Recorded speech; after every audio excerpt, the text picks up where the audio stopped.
evening, my name's Alex Campbell. I'm Jasper. And you're watching Examining Cinema.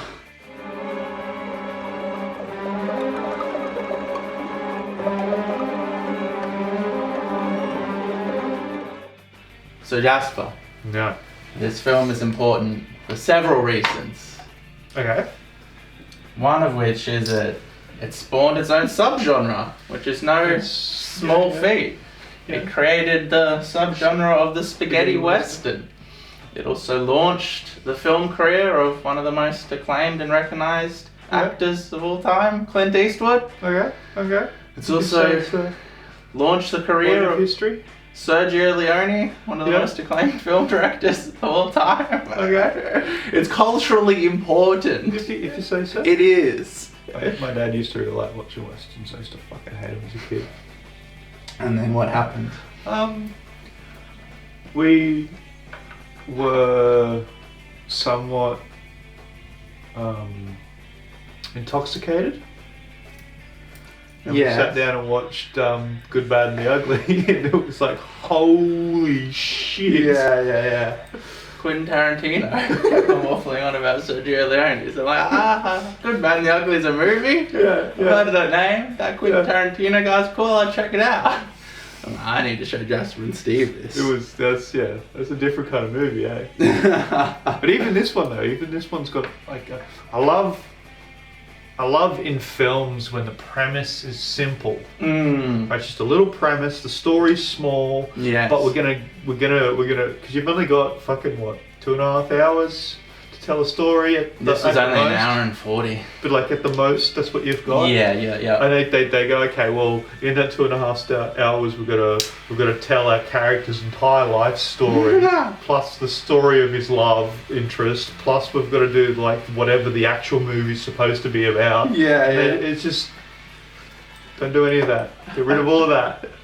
Just have a little story, and this sets it up perfectly. You've got two houses that are like aesthetically very, very different from each other. Yeah, it's like it's all set up so that you can tell all the characters apart easily, and it's just it's great. Two bosses. Very interesting. Interesting is right. The Rojo's boys, 3 brothers who sell liquor, and then there's the Baxters, big gun merchants. It's a very, an old, tried and tested trope, even back to like the Montagues and Capulets from like Romeo and Juliet. The two warring houses, like the Starks and the Lannisters. So and basically the plot is an outsider comes in and pits the two houses against each other and shenanigans ensue. Yeah. It's exactly the same as Akira Kurosawa's Yojimbo too. Oh, okay. Yeah, in fact there was a lawsuit against this film because they are like exactly the same beat for beat. Oh, really? Instead of a gunslinger, it's a Ronin, rocks up. A lot of the shots are framed exactly the same. Nice. Leone was just like, I'm gonna remake this film but a western. I mean, it makes sense. Yeah, and it works perfectly. Yeah.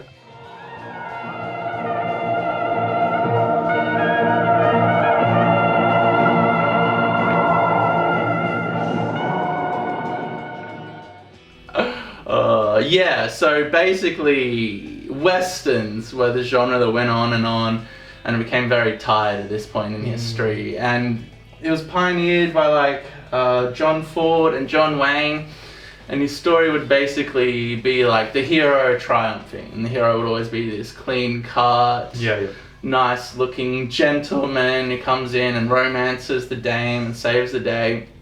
And then we have this outsider's perspective. It's much like when Ted Kotcheff, that Canadian guy, made Wake and Fright, and he was looking at Australia through like the outsider's lens. Yeah. We got this fucking batshit crazy Italian looking at American westerns through this different lens. Yeah, seeing it as this horror fucking scape of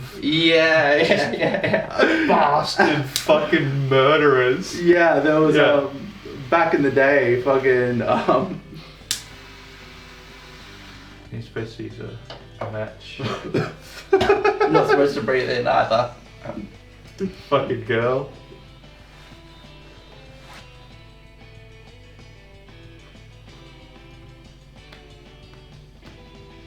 I don't know if you're meant to chug it like that. I think you're meant to breathe it slowly.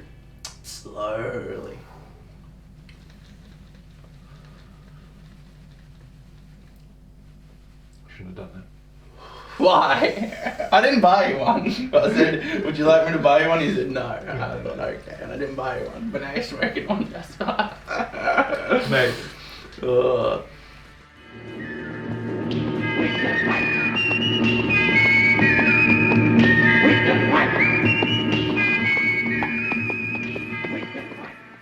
So the landscape is Italian.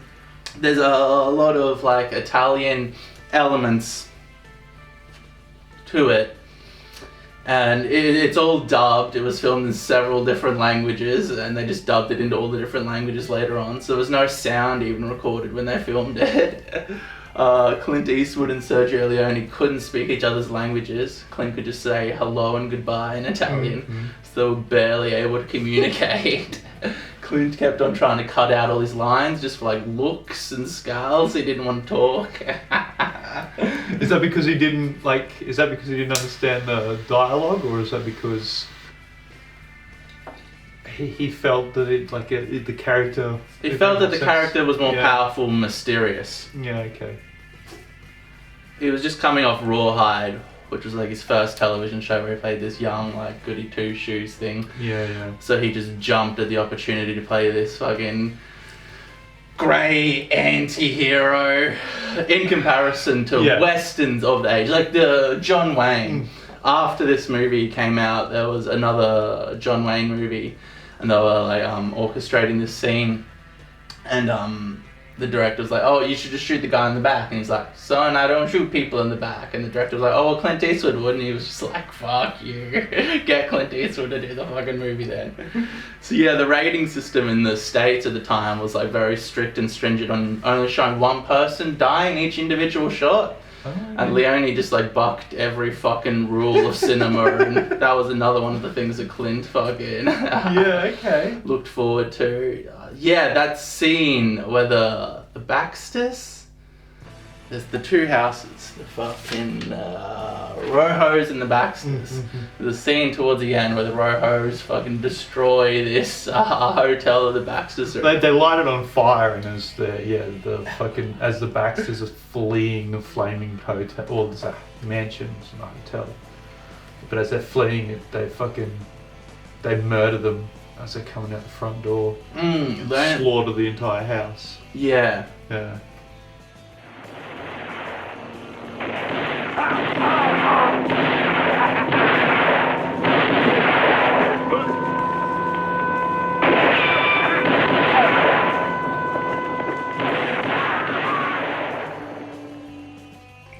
And then he has this great way of like these extreme fucking close-ups that just right on people's faces. So you see great lighting as well in that scene. Like some of the scenes, the what do they call it? Fucking day to night shots, where they're filming during the day. They film it in the day. There's a lot of that. They darken it to make it look like night. Because in that particular scene, the lighting was really good too on all the faces. Yeah, they're murdering the fucking Baxters. Yeah, it's all orange from the firelight, and you're really seeing like the motivations and the psychosis in these people. Yeah, they're all batshit crazy. Yeah, you're thinking more about the which is funny too, because they're sort of in the beginning of the film they're kind of set up as being like sympathetic. Yeah. They're not necessarily evil. But by the end of it, they're fucking like crazy. Yeah, they're fucking murdering it. They're fucking unhinged psychopaths relishing in the idea of fucking murder. Yeah. And the movie doesn't even miss a beat. This is just normal for the world. Like, people are fucking just unhinged murderers. It does feel like a very like strong and individual world too. Like, yes. Yeah. It doesn't feel like it takes part in our reality. The style is so heightened, it feels like... Yeah, like a dream. Yeah, fantasy realm or something. Just the way that like the mechanics of battle work and stuff, it's so ridiculously over the top and stylized. Yeah. You can see it as like a fantasy novel or something.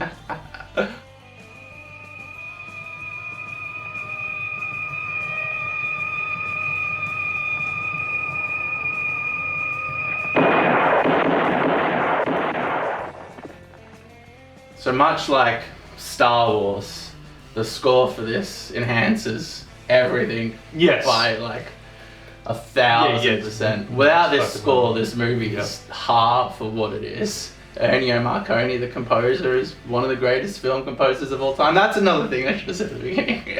Launched the career of one of the greatest film composers of all fucking time.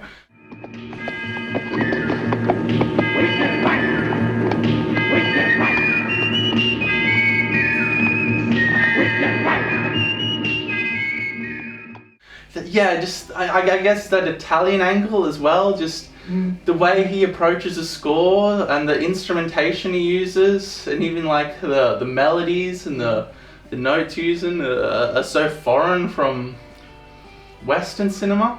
Yeah, I don't know, were they doing that in fucking Italian cinema?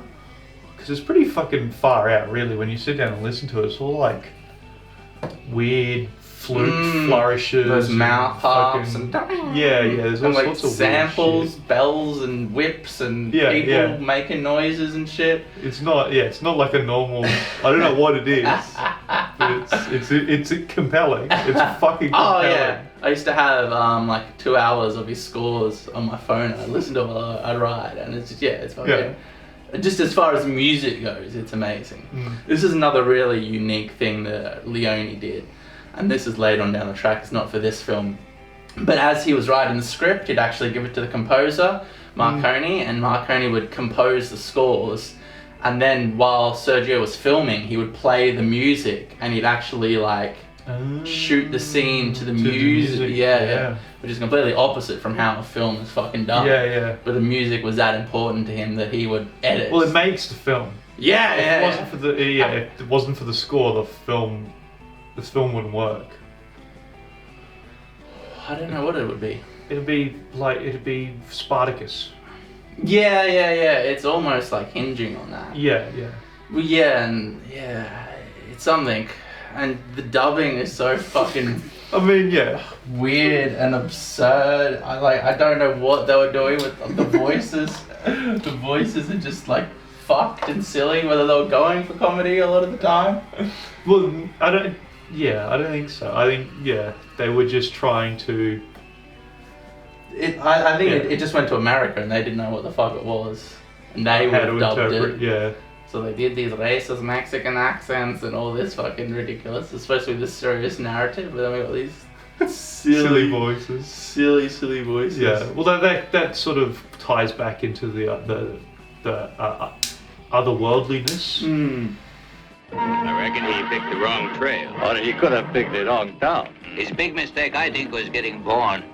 You want any work? Looking like that? You could try being a scarecrow. Oh, no, the crows are liable to scare him, maybe. In that all the characters seem to be sort of enhanced caricatures instead of real people. Yeah, and they very much are like those stereotypical tropes of characters, like the coffin maker and the bartender, and it's amazing how quickly it sets up all these fucking there's characters a whole bunch of them. so quickly. Yeah. In the first 40 minutes, you just get like slammed with exposition. But it's all really simple though. So you got a house here and a house here. There's like 10 guys there, 10 guys there, and you got 2 dudes in the middle, and then you've got our Yankee. Yeah. And that's it. Then he immediately starts manipulating. There's 2 women. One of them's in control, one of them's not. Yeah. There's a kid, and then there's the one that's in control husband dies, and the one that's not gets saved by our hero. Yeah. And Ramon, the man. And even with the 2 women, one's dressed in black and one's dressed in white. Like everything's the reason why they're able to set up all those characters so easily is because it's all. Yeah, we know. We've out. seen that through fucking hundreds of thousands of years of storytelling. It's all those archetypes. Ramon gets a great fucking intro as the main antagonist. His opening scene. Well, we hear all this stuff about him leading up to the scene. Then his first scene is him unloading on these troops with this minigun.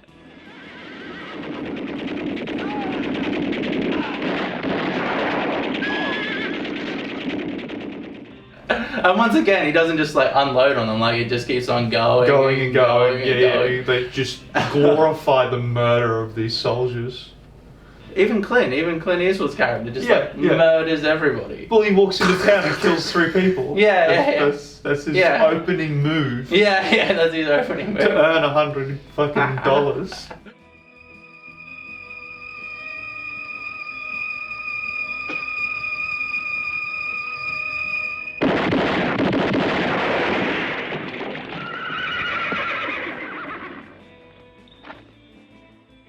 At a certain point, you almost like, it takes emphasis away from the 2 houses that they don't realize that he's playing them so obviously. But then there is like the low point in the narrative where they find out and get beaten up. But it's almost bordering on like this level of undermining them. But I mean, at the same time, it's so silly and over the top that you just, I don't know, you're just there for the style and the acting and the music. Is the acting that good? No. The scales are amazing. But I don't know that the acting's particularly good. Music is amazing. Music is amazing. Cinematography is like something not of this world. Has one of the hallmarks of like a director who cares, which is just the amount of interesting shots and angles. He didn't just shoot it. He shot it. It's not just shot reverse shot. There's all these like incredible close-ups, and at the end there's like a shot of their feet for some reason. Then when fucking Ramon gets necked, he goes to this like first-person view of the camera spinning around and shit, which would have been this big hectic piece of equipment back in the day that's spiraling around. It just, they cared. So much media today, like it's a product. To develop it as cheaply as possible. And get it out. There's no passion. It's about that money, where this is like a passion project.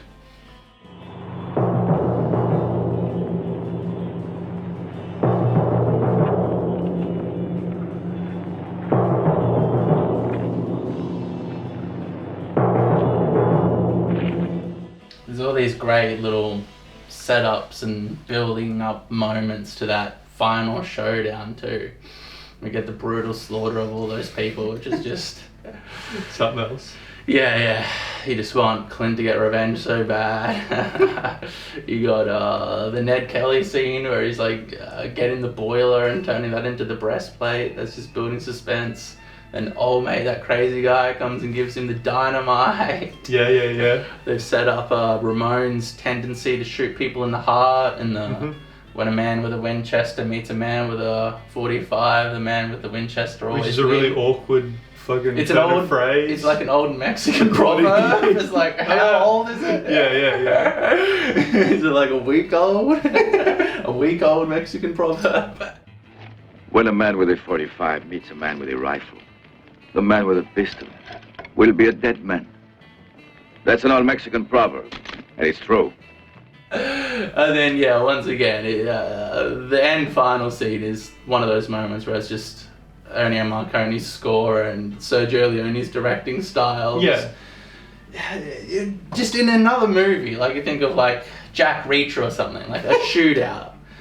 It'd just be like a shootout. But they build every moment. They're just like lagging on the shots and just the score slowly escalating. Building up. It's all about that build up, that increasing the suspense and tension until it breaks. Until it becomes glorious. It really does. He walks out of the smoke. That's what we should do, Jasper. That's how we can make an Australian Western. What's that? We do Ned Kelly, but it's in the style of spaghetti Western. So we redo Fistful of Dollars, but as... we just tell the Ned Kelly story straight narratively, but stylely. It's a spaghetti Western. No, I think you've got to, if you're gonna do it, you've got to like fuck it. It's like Ned Kelly, but then we'll set it up.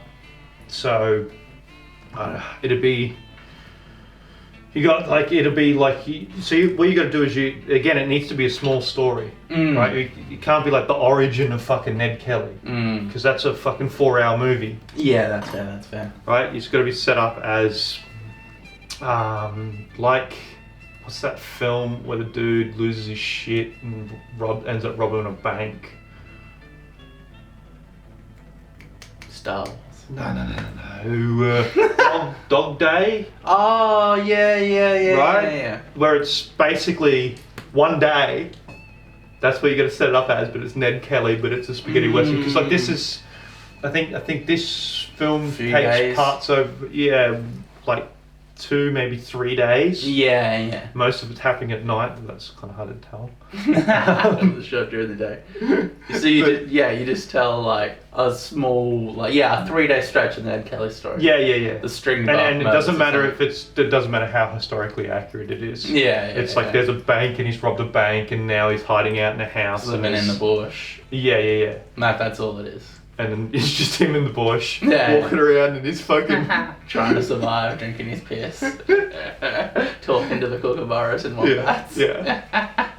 Getting down foraging in the fucking... But with Ernie and Marconi score. And Ernie Dingo. Ernie Dingo as Ned Kelly. Yeah. Oh, there we go. That'll be his career comeback. No, what was that fucking character that he played in that film? Brand New Day.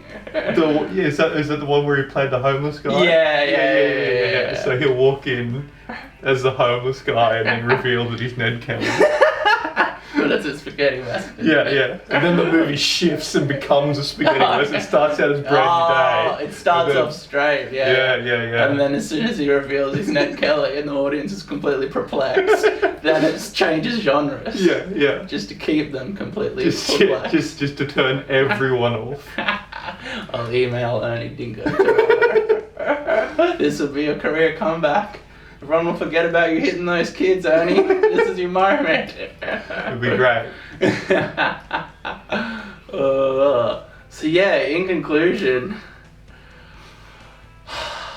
we could gush about the style endlessly. We could sit here and just talk about how great it is. There's a scene where like he walks into his hotel and like puts his stuff down on the bed, and I was like, "This is amazing!"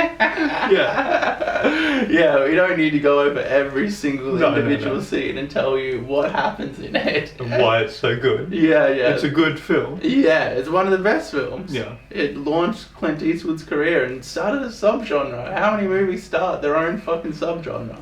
3. Because there's only 3 subgenres. Alright. Thank you all for watching. Really bad, like, subscribe, and comment, sales, go, facts wrong. How your opinions are known, boy. Thank you. Good night. Thank you, Jasper. That's Did you enjoy yourself?